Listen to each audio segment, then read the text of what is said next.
Hi dear students, welcome all of you on Akshay academy YouTube channel. आज इस video में हम चैप्टर 5 यानी कि एपी के ऑब्जेक्टिव टाइप क्वेश्चंस को डिस्कस करेंगे। अगर आपने मेरे चैप्टर 4 की वीडियो अभी तक नहीं देखी है तो मैं डिस्क्रिप्शन में उसका लिंक दे रही हूँ, आप प्लीज वहां से जाकर उस वीडियो को जरूर देखिएगा। तो चलिए स्टार्ट करते हैं।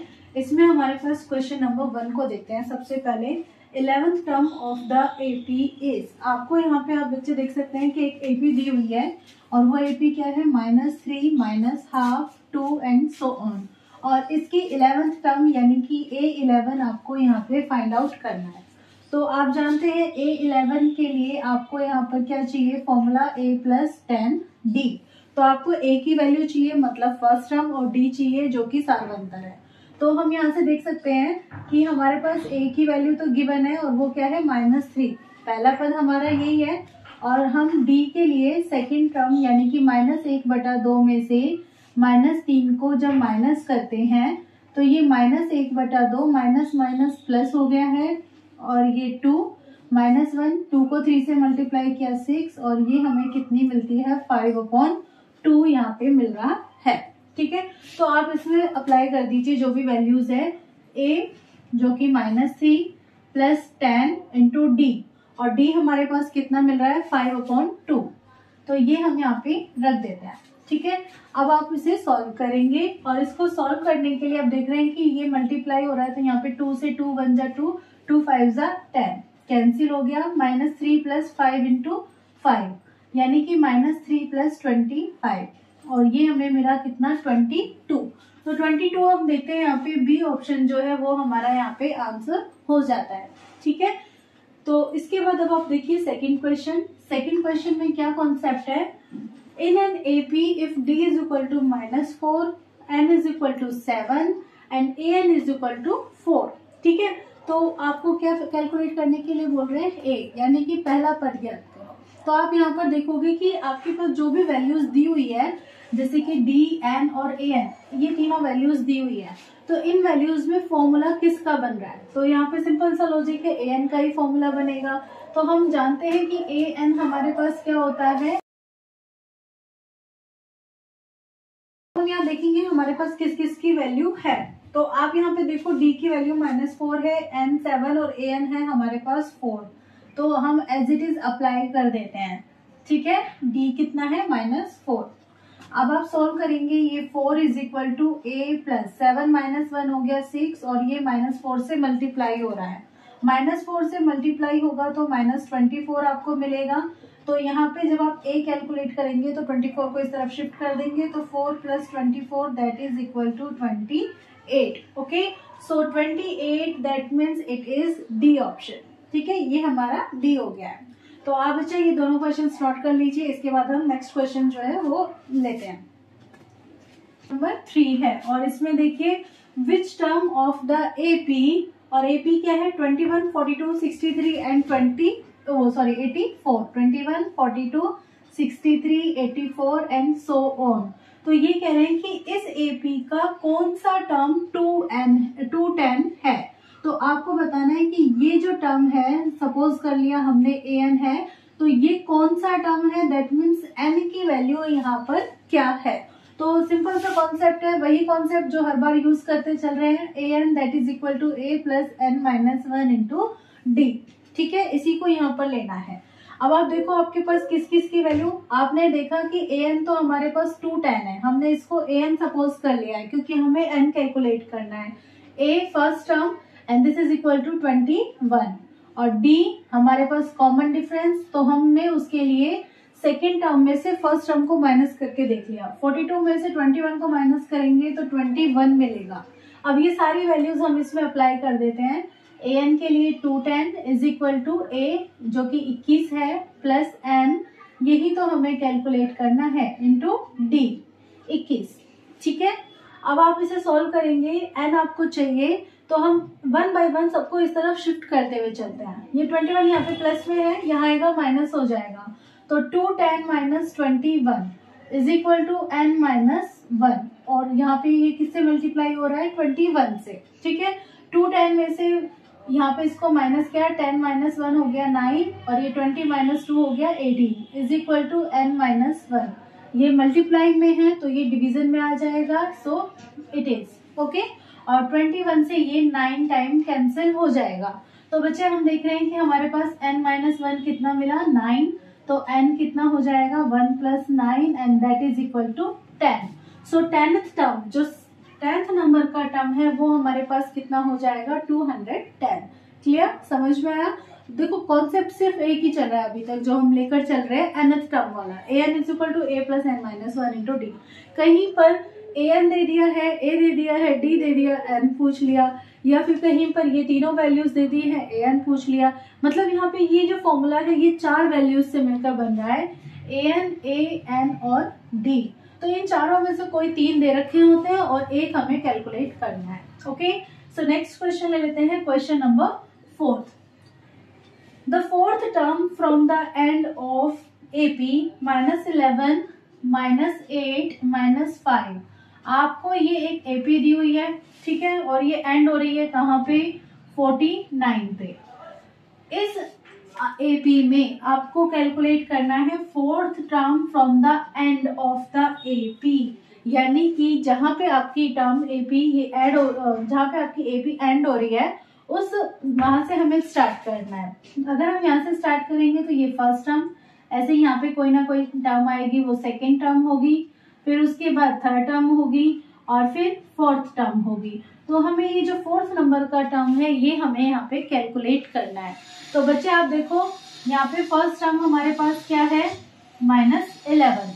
ओके, b कितना है, उसके लिए हम -8 में से -11 को माइनस कर लेंगे। तो -8 माइनस प्लस 11 और 11 में से 8 गया 3। और फिर उसके बाद an हमारे पास कितना है, लास्ट टर्म जो हम लेकर चल रहे हैं यहाँ पे 49 है। तो हमें बताना है कि इस an से चौथे नंबर पे। अब बच्चों आप जानते हो क्या, an का एक फॉर्मूला होता है क्या, a + n-1 × d। और ये किसका फॉर्मूला होता है, nth टर्म का। लेकिन ये nवां पद कहाँ से शुरू होता है, स्टार्टिंग से, मतलब पहला, दूसरा, तीसरा, चौथा, पांचवा, ऐसे ये होता है an। लेकिन अब हमें an की जगह कहाँ से चाहिए, लास्ट से चाहिए। तो मैं काम करती हूँ, इसको मैं यहाँ पे कैपिटल AN से रिप्रेजेंट करती हूँ, मतलब लास्ट वाला जो पद है, ठीक है। अब जो हमें चाहिए, मतलब लास्ट से फोर्थ नंबर की जो टर्म चाहिए वो हमें यहाँ पे बतानी है। तो हमारा फॉर्मूला A4 हमें कैलकुलेट करना है। अब जब हम स्टार्टिंग से शुरू करते हैं तो हम A लेते हैं, लेकिन अब हम लास्ट से शुरू कर रहे हैं, तो लास्ट से शुरू कर रहे हैं तो हम क्या करेंगे, A की जगह हम क्या लेंगे, AN लेंगे, ठीक है। और ये जो प्लस हो रहा है, प्लस की जगह क्या हो जाएगा, माइनस। तो ये हमारा फॉर्मूला हमें मिल गया, किसका, AN का। तो ये हमारे पास फॉर्मूला किसका, nth टर्म फ्रॉम लास्ट। अब आप इसमें वैल्यूज रख दीजिए, आपको इजीली मिल जाएगी। आपको फोर्थ टर्म चाहिए, A4 = AN हमारे पास 49 है, माइनस n 4 - 1 d कितना है जी, 3 है। 4 में से 1 गया 3, और 3 को 3 से गुना किया 9, यानी कि 49 - 9 दैट इज इक्वल टू 40। तो 40 यानी कि बी ऑप्शन हमारा आंसर हो जाएगा, ठीक है। आप नोट कर लीजिए। उसके बाद नेक्स्ट क्वेश्चन लेकर चलते हैं, question number 5। Question number 5, the common difference of the AP। ये हमारे पास एक समांतर श्रेणी है और हमें इसका कॉमन डिफरेंस यानी कि D ज्ञात करना है। तो D तो बहुत सिंपल है, उसके लिए आप क्या करोगे, सेकेंड टर्म में से फर्स्ट टर्म को माइनस कर देंगे, ठीक है। सेकेंड टर्म, ये इसका सेकेंड टर्म है और ये इसका फर्स्ट टर्म। तो सेकेंड टर्म है 1 - p/p, तो 1 - p/p। इसमें से फर्स्ट टर्म जो कि 1/p है माइनस कर देंगे।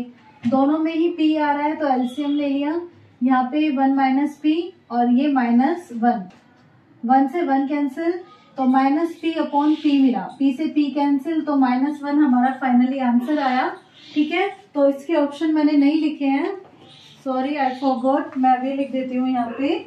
इसके ऑप्शंस है, ए ऑप्शन है p, बी ऑप्शन है -p, सी ऑप्शन है -1 और डी ऑप्शन है 1। तो इसका आपके पास क्या आंसर आएगा, सी ऑप्शन आएगा, ठीक है। तो ये हमारे हो गए हैं 5 क्वेश्चंस, आप इन्हें नोट डाउन कर लीजिए। नेक्स्ट क्वेश्चन हम ले लेते हैं, क्वेश्चन नंबर 6 से स्टार्ट करें। क्वेश्चन नंबर 6, और इसमें देखिए कॉन्सेप्ट है if the common difference of an AP is 5। ठीक है, तो हम इसके पॉइंट्स एक बार नोट डाउन कर लेते हैं साइड में। आपको यहाँ पे क्या बोला है कि कॉमन डिफरेंस क्या है, यहाँ पे 6th क्वेश्चन का 5 है। Then what is A18 minus A13, इसकी वैल्यू आपको बतानी है कितनी होगी। ठीक है, तो आप बच्चे जानते हैं क्या कि an हमारे पास क्या होता है a plus n minus 1 into d. तो आपके पास एग्जाम में क्या आना चाहिए कि जो भी आपके पास टर्म है उसमें से एक माइनस करना है यहाँ पे। ठीक है, जैसे A18 तो 18वां पद है, 18 पद है, तो यहाँ पे आप क्या करेंगे -1 कर देंगे। तो हमारे पास इसकी वैल्यू क्या बनेगी a प्लस 17d। सिमिलरली हम A13 की वैल्यू यानी कि a प्लस 12d, और अब इसको माइनस कर देंगे। माइनस करेंगे तो आप बच्चा देखेंगे a plus 17d minus a minus 12d। a से a कैंसिल हो गया, 17 में से 12 गए यानी कि 5d आपके पास मिला है। और d आपको यहाँ पे गिवन है वो कितना है, 5 है। तो आप यहाँ पर d की वैल्यू रख देंगे 5, और 5 इंटू 5 हमारे पास आ जाएगा 25। तो 25 हमारे पास सी ऑप्शन जो है वो हमारा आंसर हो जाएगा। क्लियर। और इसके बाद अब आप 7th क्वेश्चन देखिए। जैसे कि मैंने आपको हमेशा से बताया हुआ है कि आपको क्या करना होता है, ऑब्जेक्टिव टाइप क्वेश्चंस है, आपको कम टाइम में इन क्वेश्चंस को सॉल्व करना है। ठीक है, तो question number 7, in an AP if a is equal to 3.5, ठीक है, and b is equal to 0, this is the interesting. क्या बोला है कि जो d है, जो गैप है दोनों के, मतलब हर एक टर्म के बीच में, वो कितना है 0, and n is equal to 101, then an will be. तो आपको A101 यहाँ पे फाइंड आउट करना है। ठीक है, अब आप देखो d की वैल्यू क्या है 0, यानी कि हर बार वही संख्या रिपीट हो रही है ना। जैसे कि 3.5 है तो सेकंड टर्म क्या होगी, 3.5 में हम 0 ऐड करेंगे तो कितना मिला 3.5, और नेक्स्ट टाइम भी हम क्या करेंगे 0 ही ऐड करेंगे। तो हर बार हमारे पास जो भी डिजिट मिलेगा, जो नंबर मिलेगा, वो हमें कितना मिलेगा 3.5। तो आंसर क्या हो गया 3.5। तो इसमें तो हमें कुछ सोचने की भी जरूरत नहीं है, हम डायरेक्ट भी कर सकते हैं। और अगर आपको क्वेश्चन फॉलो ही करना है तो आप A101 is equal to a plus n minus 1 यानी कि 100, 101 में से 1 माइनस कर दिया, इंटू डी को फॉलो करेंगे।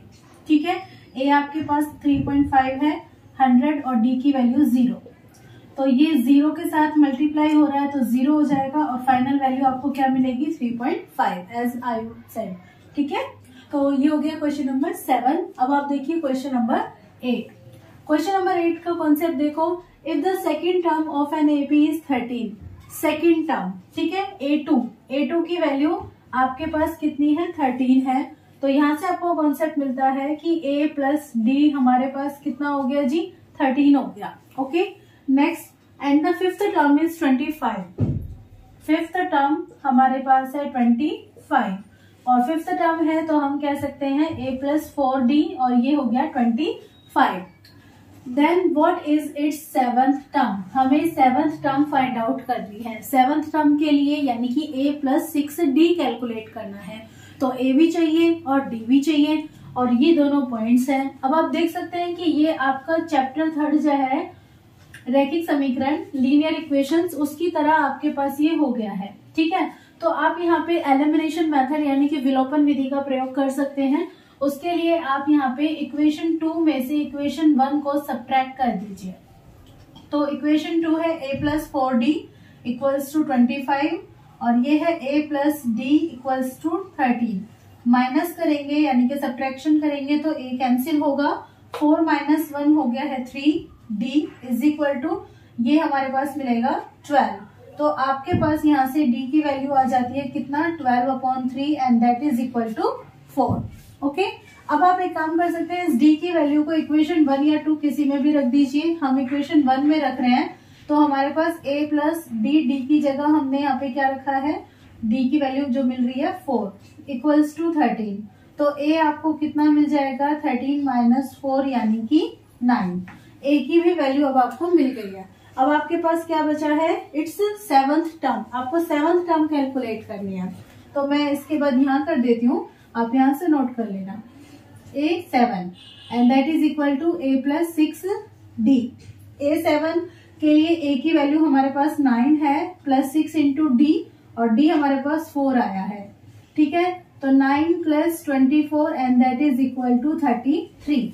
तो आप देखिए 33 हमारा बी ऑप्शन है और ये हमारा क्वेश्चन नंबर 7 हो गया, ठीक है। तो एक बार बच्चा आप यहाँ पे नोट कर लीजिए, ये क्वेश्चन नंबर 6 हो गया, ये 7 हो गया और सॉरी ये क्वेश्चन नंबर 8 हो गया। तो आप एक बार से नोट कर लीजिए, उसके बाद हम नेक्स्ट क्वेश्चन लेते हैं, क्वेश्चन नंबर 9। क्वेश्चन नंबर 9 देखो, इसमें है if the first term of an AP is -5, first term यानी कि ए की वैल्यू आपको गिवन है कितना, -5 and d is equal to 2, d is equal to 2, then the sum of first 6 terms. आपको अब की बार सम कैलकुलेट करना है, वो भी 6 टर्म्स का, ठीक है, कि ये आपके पास क्या है। तो since you know that the formula is Sn is equal to n/2 into 2a plus n-1 into d। आपको 6 टर्म फाइंड आउट करनी है, तो इससे ये तो क्लियर है कि n की वैल्यू क्या हो गई है, 6।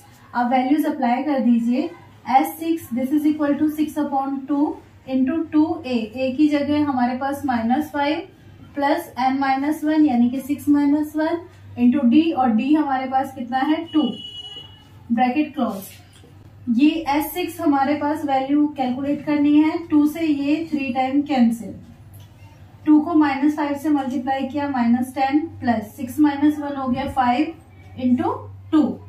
तो बच्चा यहाँ पे ये -10, 5 इंटू 2 हो गया 10 और 10 से 10 कैंसिल, तो बचा 0 और 3 को 0 से मल्टीप्लाई किया तो कितना आया 0। तो ए ऑप्शन आपका करेक्ट आंसर है, ठीक है। आप इसे नोट कर लीजिए, इसके बाद हम नेक्स्ट क्वेश्चंस ले लेते हैं।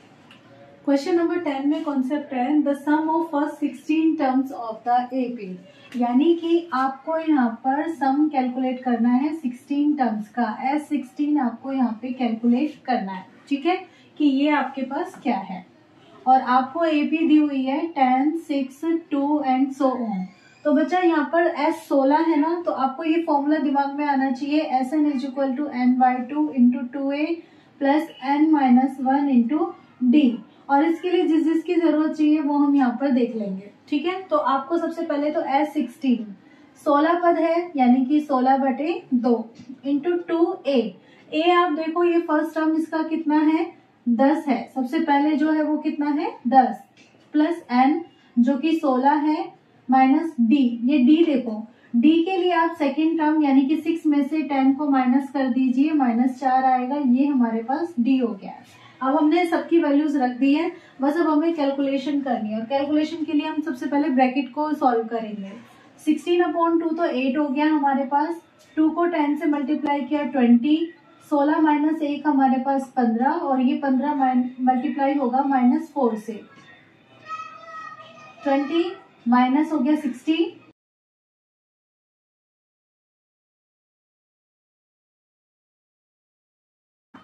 -320। तो ये हमारा ऑप्शन हो गया है, ए ऑप्शन हमारा आंसर हो गया है, ठीक है, समझ में आ गया ना आपको। चलिए अब देखते हैं 11th क्वेश्चन। 11th क्वेश्चन में हमें बोला है in an AP if a is equal to 1, an is equal to 20 और Sn इज इक्वल टू 399, ठीक है, देन कैलकुलेट n। तो यहाँ पे आपके पास Sn का ये वाला फॉर्मूला नहीं चलेगा, हमारे पास यहाँ पे जो फॉर्मूला चलेगा बच्चा वो होगा Sn is equal to n/2 into a plus an इसलिए चलेगा क्योंकि हमें यहाँ पे an की वैल्यू 20 हुई है, ठीक है। तो जैसे कि आपके पास यहाँ पे 2a था ना, अगर मैं इसको ब्रेक करूँ a प्लस a तो a plus n-1 into D किसका फॉर्मूला बनेगा an का। हम सारी वैल्यूज रख देते हैं, Sn हमारे पास 399 है, n हमें यहाँ पे कैलकुलेट करना है, a हमारे पास 1 है और an मेरे पास 20 है, ठीक है। अब आप देखो बच्चे सॉल्व करोगे तो ये 399, ये यहाँ पे अपॉन में जो 2 है डिवीजन में है, यहाँ आएगा मल्टीप्लाई हो जाएगा, is equal to n into 21। अगर आगे और सॉल्व करेंगे तो ये जो 21 मल्टीप्लाई में है ये डिवीजन में आ जाएगा और ये इक्वल होगा किसके, n के। आपसे जो कैंसिल होता है कैंसिल कर दो, 3 7 जा 21 और ये 3 से 133 टाइम्स कैंसिल हो जाएगा, फिर 7 से दोबारा 7 1 जा 7 और ये 7 9 जा 63। तो n की वैल्यू हमें मिलेगी यहाँ ऊपर से 19 और ये मल्टीप्लाई हो रहा है 2 से यानी कि 38, यानी कि जो n हमारे पास यहाँ पे कितना आ जाएगा 38। तो ये हो गया क्वेश्चन 11, आप नोट कर लीजिए। नेक्स्ट हम ले लेते हैं क्वेश्चन नंबर 12। क्वेश्चन नंबर 12 देखिए, 12 में क्या कह रहे हैं, सम ऑफ फर्स्ट 5 मल्टीपल्स ऑफ 3, यानी कि 3 और 3 के 5 मल्टीपल्स। तो बच्चा 3 है, अगर आप 3 की टेबल को 5 टाइम तक बोल दे तो ये आपके 5 मल्टीपल्स हो गए, ठीक है। इनका आपको सम फाइंड आउट करना है। अब आप कहोगे मैम ये तो हम प्लस भी कर सकते हैं, या फिर आप देखो यहाँ पे ये हमारे पास a की वैल्यू है और ये हमारे पास an की वैल्यू है, ठीक है। और ये टोटल टर्म्स हमारे पास कितनी है, 5 है। तो हम यहाँ से S5 इजीली निकाल सकते हैं 5/2 इंटू a प्लस an करके, जैसे कि थोड़ी देर पहले अभी भी मैंने आपको फॉर्मूला बताया था। तो ये 5/2, 15 और 3 यहाँ 18 हो गए हैं, 2 से ये 9 टाइम कैंसिल हो गया है, तो 45 इसका आंसर आएगा, ठीक है। तो आंसर होगा ए ऑप्शन। बहुत इजी क्वेश्चन था। इसके बाद हम लेकर चलते हैं क्वेश्चन नंबर, तो क्वेश्चन नंबर 13 को देखिए ये क्या कहता है। इसके अकॉर्डिंग यहाँ पे कॉन्सेप्ट है find the sum of first 10 terms of an AP, यानी कि आपको की जो एपी है उसको आपको शुरू के 10 पदों का आपको यहाँ पे योग ज्ञात करना है ना। Find the sum of the first 10 terms of an AP, एक समांतर श्रेणी के 10 पदों का योग ज्ञात कीजिए। If 30th term of an AP is 4 time it's third term, ये क्या कह रहे हैं कि 30th term of an AP यानी कि उस समांतर श्रेणी का जो 13वां पद है, दिस इज 4 टाइम्स। 4 टाइम्स का मतलब ये मल्टीप्लाई हो रहा है, ठीक है। और किससे मल्टीप्लाई हो रहा है, इट्स थर्ड टर्म, यानी कि इसके तीसरे पद से। तो इसका मतलब ये हुआ कि ये इसका 13वां पद, और ये जो 13वां पद है ये कब मिलता है, जब हम इसके तीसरे पद को थर्ड टर्म को किससे मल्टीप्लाई करते हैं, 4 से मल्टीप्लाई करते हैं। तो एक तो ये कॉन्सेप्ट हो गया। फिर इट्स 5th टर्म इज 16, और नेक्स्ट कॉन्सेप्ट हमें दिया है, और इसका जो 5th टर्म है यानी कि 5वां पद है वो हमें दिया हुआ है 16। तो अब देखो ये कैसे होने वाला है हमारे पास क्वेश्चन। हम यहाँ पे इस कॉन्सेप्ट को लेकर चलते हैं। पहले A13, ये फर्स्ट कॉन्सेप्ट ले लेते हैं और इसको हम सेकंड मान लेते हैं, ठीक है। A13 है फर्स्ट कॉन्सेप्ट के थ्रू, तो इक्वेशन नंबर 1 से या by equation number 1 we can say that it is a + 12d, ठीक है, इक्वल्स टू 4 मल्टीप्लाई हो रहा है 3 से, यानी कि a + 2d। आप इसको लेंगे ये a + 12d और इक्वल्स टू 4 इंटू ए, हमारे पास 4a + 4 को 2 से मल्टीप्लाई किया 8। अब आपके पास यहाँ पे 12d है, एक काम करती हूँ मैं 12d को यहीं रहने देती हूँ, 8d को यहाँ ले आती हूँ, तो ये माइनस में हो गया। यहाँ मेरे पास 4a है, a को वहां शिफ्ट कर देती हूँ तो ये -a हो गया। तो 12 में से 8 गया 4d, ठीक है, और यहाँ 4 में से a गया 3a। तो आपके पास बच्चों यहाँ पर 3a की वैल्यू किसके इक्वल मिलती है, 4d के इक्वल मिलती है, ठीक है। और अब हम लेते हैं इक्वेशन नंबर 2 का कॉन्सेप्ट। बाय इक्वेशन नंबर 2 ये कहता है कि a5 का मतलब a + 4d, ये हमारे पास किसके इक्वल है, 16 के इक्वल है। तो बच्चा एक बार देखो ये 3a + 4d है, अगर मैं 4d को इस तरफ ले आऊंगी तो माइनस का हो जाएगा, तो ये हमारे पास एक इक्वेशन बन जाएगी, है ना। और ऐसे ये इक्वेशन बन गई है 4। तो हम एक काम करते हैं ना, दोनों को प्लस कर देते हैं, मतलब जो एलिमिनेशन मेथड है वो हम यहाँ पे यूज कर रहे हैं, विलोपन विधि। तो ये है 3a - 4d = 0, यहाँ है a + 4d = 16, ये कैंसिल हो गया है, 3 और 1 और 4a बराबर यहाँ पे मिल गई है 16 के। तो इसको सॉल्व करेंगे तो a की वैल्यू हमारे पास आ गई है 4, और इस a की वैल्यू को हम किसी भी एक इक्वेशन में अप्लाई कर देते हैं। सपोज करते हैं कि मैं इसका जो मान है वो इक्वेशन 4 में रख रही हूँ, ठीक है। तो a का मान इक्वेशन 4 में रखने पर by putting the value of a in equation number 4 we get, a की जगह हमने रखा 4 + 4d = 16। तो 4d = 4 को उधर शिफ्ट करेंगे माइनस का हो जाएगा, और 16 - 4 हमारे पास होगा 12। तो 4d = होगा 12, तो d की वैल्यू हमारे पास मिलेगी 12/4 and that will be equal to 3। तो बच्चे यहाँ पे हमारे पास दो कॉन्सेप्ट मिले हैं, एक तो a की वैल्यू 4 और एक d की वैल्यू 3, ठीक है। तो हम उससे S10 को इजीली फाइंड आउट कर सकते हैं। आप एक बार ये नोट कर लीजिए, ठीक है। फिर मैं आगे का क्वेश्चन जो है यहाँ इस जगह पे करा देती हूँ। अब हमें S10 कैलकुलेट करना है, तो ये 10/2 इंटू 2a, a की वैल्यू हमारे पास कितनी निकली है यहाँ पे 4। भाई 10 पदों का योग ज्ञात करना है ना, प्लस n 10 - 1 हो गया इंटू d, और d हमारे पास कितना निकला ये देखो 3। आप सॉल्व कर दीजिए, 10/2 5 हो जाएगा, 2 को 4 से मल्टीप्लाई किया 8, 10 में से 1 गया 9 और 3 से गुना कर दिया 5, ये 8 और 9 को 3 से गुना किया 9 तिया 27, 27 और 8 हमारे पास होंगे 35, 35 को 5 से गुना करेंगे तो ये हमारे पास कितना आएगा 175 यानी कि 175। तो डी ऑप्शन हमारा करेक्ट आंसर है। तो ये हो गया आपको क्वेश्चन नंबर 13। आप कंप्लीट नोट डाउन कर लीजिए, उसके बाद मैं क्वेश्चन नंबर 14 लेकर चलती हूँ। क्वेश्चन नंबर 14, इसमें क्या कहते हैं, what will be the sum of first 20 odd natural number. आपको यहाँ पे क्या करना है, जो ओड नंबर्स है यानी कि विषम संख्या है वो यहाँ पे लिखनी है, और वो भी कितनी, सम ऑफ फर्स्ट 20, पहली 20 विषम संख्याएं लिखनी है, ठीक है। यानी कि विषम संख्या 1 से शुरू होती है ना, ऑड नंबर 1 से शुरू होता है, पर 3 फिर 5, तो ये विषम संख्या है। ऐसे ये कितनी विषम संख्या लेनी है, हमें यहाँ पे 20 लेनी है, तो 7 9 आगे तक, अब 20 में 9, और ये कब तक चलेगी 20 पदों तक, है ना। ये जो आपकी श्रेणी है ये कब तक चलेगी, अप टू 20 टर्म्स, क्योंकि हमें कितनी विषम संख्या लेनी है 20 लेनी है, और हमें इनका योग ज्ञात करना है। और योग का फॉर्मूला ये होता है n/2 into 2a plus n - 1 into d। अब आप देखो आपके पास किस किस की यहाँ पे वैल्यू है। अगर हम देखें तो मेरे पास n मुझे पता है कितना 20 है जी, क्योंकि हमें 20 पदों तक का मान चाहिए।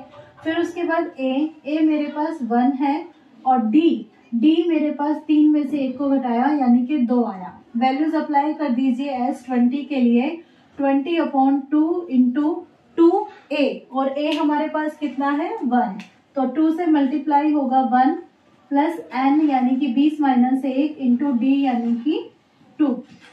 ये 2 से 20 10 टाइम कैंसिल, ये 2 प्लस 20 में से 1 गया 19 और ये 2, 10 इंटू 2 प्लस 19 दूनी 38, 38 और 2 हो गए 40, 40 को 10 से गुना किया मिला 400, तो 400 यानी कि ए ऑप्शन हमारा आंसर होगा। ठीक है बच्चों, तो ये हो गए आपके 14 क्वेश्चन। अब बचा है हमारे पास लास्ट क्वेश्चन, आप नोट कर लीजिए इन सबको, फिर हम क्वेश्चन नंबर 15 लेकर आए। अब हमारे पास क्वेश्चन नंबर 15 है, और ये भी क्वेश्चन नंबर 14 से थोड़ा बहुत मिलता जुलता है और बहुत समझ में अच्छे से आने वाला क्वेश्चन है। आपको क्या देखना है, what will be the sum of first 40 positive integers divisible by 6, यानी कि 6 से विभाजित, ठीक है, 6 से विभाजित, जिनमें 6 से भाग जाता है, 6 से विभाजित आपको कितने चाहिए, प्रथम 40 धनात्मक पूर्णांक, ठीक है, और उन पूर्णांकों का आपको क्या करना है, सम यानी कि योग ज्ञात करना है।